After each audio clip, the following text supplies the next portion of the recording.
আমি এটা স্যার প্রত্যাশা করিনি যে আপনার মতো মানুষ আমার এই 10,000 টাকার একটা ফ্ল্যাটে স্যার আপনি পা রাখবেন। আমার 55 বছর বয়সে আমি এত দ্রুত, এত সুন্দর, এত সুচারুভাবে আমি কখনো দেখিনি। এটা আমি বুঝতে পারছি না, এটা আমি বুঝতে পারছি স্যার।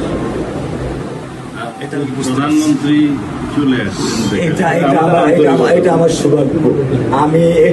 আমি সত্যিকার ভাবে স্যার আমি বলি, আমি এটা স্যার প্রত্যাশা করিনি যে আপনার মতো মানুষ আমার এই 10,000 টাকার একটা ফ্ল্যাটে স্যার আপনি পা রাখবেন। কিন্তু এই বিশ্বাস ছিল যে আপনি 8-10 জন না, যে মানুষ ট্রাফিক সিগন্যালে দাঁড়িয়ে থাকে, নিয়ম মেনে চলে, সে মানুষকে বুঝতে স্যার আমার এইটুকু বয়সে স্যার যথেষ্ট স্যার।